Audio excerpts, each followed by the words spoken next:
หิมตะกาปีจำมือจำตัวใจก็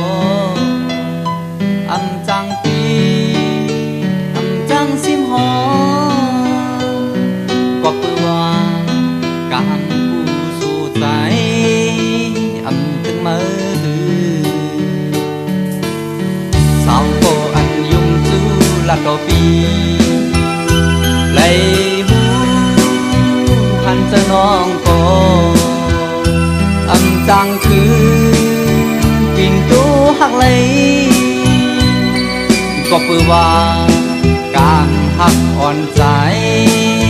อยู่ในมือเปินสังวานางหักเตอยู่ก่อนตาสะไหนย้อนมืดคือก่อนอย่าว่าใจ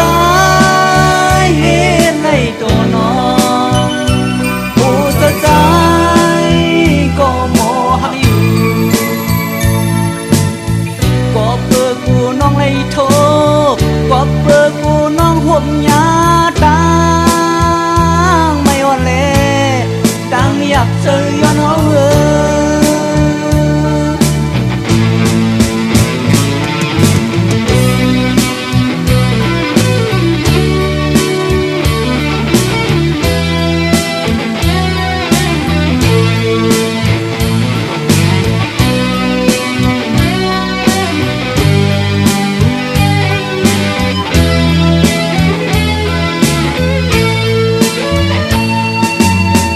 บอกหนุ่มอ่อนกี่หิมเตอดาบีจำมือจำตัวใจก็อำจังปีอำจังซิมหอปีไรว่ากางผู้สู่ใจอำถึงมือถือสาวก็อันยุ่มจูละต่อปีไหลหูพันเจอน้องก็อำจังคืนปิ่นตู้หักไหลก็เพื่อว่ากางหักอ่อนใจอยู่แต่มือเปิด